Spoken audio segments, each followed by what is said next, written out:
So, my friends, welcome to a new crypto update video. Bitcoin is now at 122,000 US dollars. Last night, we even peaked at 122,700 US dollars, or rather, just in the last hour. We're jumping from one all-time high to the next. So, is it going to keep going like this? Are we going to keep seeing short liquidations? Last night, I think over 500 million, if I'm not mistaken, were flushed out of the market again because people keep massively shorting. And as long as that's happening, Bitcoin can of course keep rising. But maybe you remember from the live streams. That was kind of my bull run box, so between 111 or 112 up to 122,000 US dollars. That was the zone where I said, okay, that's where the top could slowly but surely be in for me. On a larger scale, or the extremely bullish target, would have been somewhere between 150 and 173,000 US dollars. At the moment, I don't believe in that yet. For now, let's see how we react here at 122 or 124,000 US dollars, and then we'll take it from there. We'll take a closer look at all of this again now in the video. But before we get started, please leave a like on the video, subscribe to the channel if you haven't already, and of course feel free to join the free Telegram talk and signal group. If you're interested in updates, news, and signals, feel free to join. You'll find the link for that for free down in the video description. And if you're still looking for an exchange where you can trade everything we're talking about here, feel free to sign up with my partner exchange, BingX. You'll also find the link for that down in the video description or in the comment section. Alright, let's go through the most important points. What happened over the weekend? A lot of people just kept getting liquidated. The altcoin market is pumping. We'll talk about that again in just a moment. In terms of volume, if we look at the whole thing on the 4-hour time frame, yeah, volume has come back in over the weekend, and with that, of course, we've got new vector candles for now. But basically, ever since we started down here at the 109s, we've had them continuously to the upside. So we're currently trying to go a bit parabolic here. 10% over the weekend, or rather in the last few days, is definitely not a bad start. Like I said, this was my initial bull run top box that we formed here at 122,000 US dollars, and now we could see a little pullback for the time being. The only question is always, if we get a pullback now, is it a bullish pullback? In my opinion, yes, it could definitely keep going like this. In the end, we have a price target. We already talked about this last week. If this really was a bull flag here, also from around 144,000 US dollars. Like I said, at the moment I'm not expecting that yet, but with how fast we're rising right now, this could slowly start heading toward a bull run top. So, slowly but surely, it's time to start thinking about selling a bit, not just always, holding onto profits or whatever, because you only actually have those profits if you realize them. Yeah, what's interesting with Bitcoin, if we take a look at the funding rates, okay, they're back to absolutely normal levels, some even, crypto.com is leading with 0.02%. Hyperliquid at 0.04%. Otherwise, slowly, yeah, it's becoming less green and more red. That's already a good sign. That means it's not just shorts entering the market, but also massive long positions that are slowly but surely starting to switch direction a bit, so the market can turn and we might eventually get a long squeeze. If we take another quick look at the heat map, from a weekly perspective, there's almost nothing left to look at.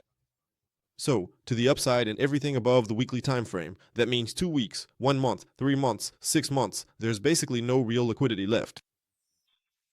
That's why, on the weekly, which is now the smallest time frame, we currently have the largest cluster at 107K. That's where, in the end, the vector candle started. To the upside, of course, we can always keep moving higher because we still have a bit of short liquidations left, just like I mentioned earlier. So you can still see these small clusters here, but to the downside, yeah, the gaps are definitely getting a bit bigger now. The problem is, actually finding a proper short entry is really tough. The further we zoom in on the daily chart, we still have a cluster here at around 123,100 US dollars, which could still be possible for us to go up there again and fish for liquidity. That would be just above this wick here and would probably even rise up to 124,000 US dollars to the upside. But you can see, no, there's basically hardly any liquidity left on the higher time frames. Now, it's mostly short liquidations or massive spot buys, although you should pay a bit of attention to that now, especially because of the funding rates. So to the downside, as I said, there's clearly more to be picked up, and it would still be bullish if we were to see the sell-off here, quote-unquote sell-off, retest down here, and then, let's say, continue upwards. In that case, the price targets would probably be significantly higher again. On the other hand, if we now take a look at the bullish aspects as well, the weekly close, let me just remove what we had earlier. We have to say, the weekly close was absolutely bullish at this point. So it closed as high as possible, really, really high. Clearly above the previous all-time high. Those were always the negative points that I kept missing in the past weeks, that we just couldn't get above this level. But last week, we started directly above it with a weekly close, and now, once again, it's a bullish start to the new week. So, at the moment, it doesn't look bad at all for higher all-time highs. Nevertheless, we're slowly but surely entering territory where you should start to be a bit more cautious and maybe actually take some profits, or at least consider it, so to speak. So, let's move on to altcoins. What's happening there? Ethereum, 3,000, what did we reach here? $3,060 were reached, and with that, our golden pocket as well. That means the short area has now also slowly been reached up here for Ethereum.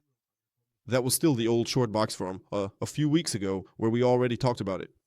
Or rather, what does a few weeks mean? I think the first time we talked about it was when we were in these regions, around June 9th or starting from April, May.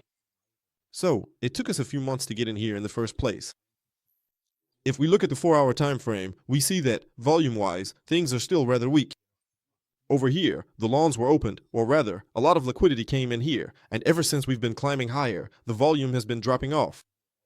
It's the opposite of Bitcoin, to be honest, and now we're right here in our massive resistance zone. We've already got the first divergence. I just would have liked for us to dip a little bit lower at the moment. Of course, it could still happen that we climb up to around $3,200, but for me, it's slowly becoming an option here to at least open a small short position. But in any case, I'll announce it in the Telegram group if I decide to enter here. As I said, I'm aware of the risk. Normally, you should never short against the trend, but this box up here is very, very lucrative, and we've been waiting for it forever. But of course, the risk is also at 13%. Everyone needs to be aware at this point that this isn't just a small 3% trade, but rather 13%. That's why I'm still considering whether I'll enter during the day, especially on Monday. You always have to be a bit careful, fake move Monday, that this move could go significantly higher and only then will we see this sell-off. So for now, I'm staying a bit on the sidelines here. Solana is also looking pretty good, at least it managed to form a double top on the 4-hour chart. What still bothers me a bit on the 4-hour chart is this top at 168. Do you guys remember that? I mentioned it in last week's video, that we should break above this level, 1 wick, 2 wicks, 3 wicks. Still haven't closed above it, even though the market is actually completely bullish. Even on the daily chart, just these wicks here, wicks up top grabbing liquidity, and that's it. Let's quickly backtest this again with our FIB level. We can see here as well, the golden pocket, wicket above it once, twice at least on the daily, but still couldn't break through. What's important now is that we finally get a close above $164 on the daily, the 200 SMA. Because for weeks and months, this was massive resistance right here. If we manage to get above the golden pocket, a pullback would still be ideal, because then we could say, okay, a higher high, so above this high, a pullback, a higher low, and then continue the journey with an altcoin season. That's still the biggest hope for altcoins at the moment, that we'll end up taking exactly this path, seeing a higher high everywhere, and then a smaller correction. For Bitcoin, that would probably mean hitting that 110,000 mark, which I'd say would kick off a massive altcoin season. Because right now, altcoins are performing a bit better than Bitcoin, but not to an exorbitant degree that really needs to be made clear at this point. Let's move over to the traditional markets. What's gold saying? Gold is pumping at the moment. We've got new tariffs in the US from Trump on the EU, HUEU, and more new duties. I don't know if that's such a great topic right now, especially because a lot of money is being borrowed over there. I'm curious to see how the markets will react to that today in the end. Plus, of course, the Forex market, which we'll talk about in a moment. So, gold is reacting positively for now, still in a huge consolidation, and honestly, it doesn't look too bad. We've also managed to hold our support here, so for now we can put aside the bearish scenario. Right now, we're simply ranging between 3,280 and about 3,400 US dollars. I'm starting to think we might actually see a bullish breakout to the upside here. Euro against the US dollar, the euro keeps falling. Our short position has been running for a while now. It's looking good, but the support is still holding. As soon as we break below here, there will probably be a bit of a squeeze to the downside, heading towards 1.144. I've set my first take profit at 1.16 for now, so €1.16 to the US dollar. We'll have to keep an eye on that, but with the tariffs and all, I'm not sure if the euro is really going to perform that strongly for now. Let's wait for the DAX to open. Last week it wasn't really that strong anymore. Nasdaq is weak at all-time high levels. US Tech 100 is also weak at all-time high levels. Dow Jones just barely hit its all-time high. I'd like to see another all-time high there. And the S&P 500 is consolidating at all-time high levels as well. What do we want to see? When we reach an all-time high, like we saw with Bitcoin, an impulsive move and then it just keeps going, day after day. What are we seeing right now in the stock markets? Consolidation, consolidation, consolidation, and more consolidation. That's what it looks like at the moment. By the way, the iShares Bitcoin ETF has also broken out to the upside. Of course, hey, iShare, or rather iBid, iShares, whatever.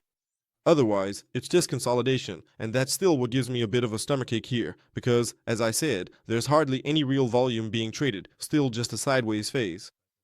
So what we really need here is an impulsive breakout. And what we should also keep an eye on is the volatility index. I just need to check again, I just had it in view, but let's just quickly look it up again to see what it looks like right now at 16. So, we've landed back in a red zone. In the past, that often meant that sooner or later we get an impulsive move. And last week, I showed you an indicator, smart money is selling. Apparently, smart money is also selling meme coins. Just be careful, take profits, and don't get too greedy at this point. So, that's it from me. I might make another video later, but I'm not quite sure yet. Otherwise, I'd say that's it from my side. Have a great day, take care of yourselves. We'll catch up again tomorrow. Until then, ciao ciao, and as always, stay crypto.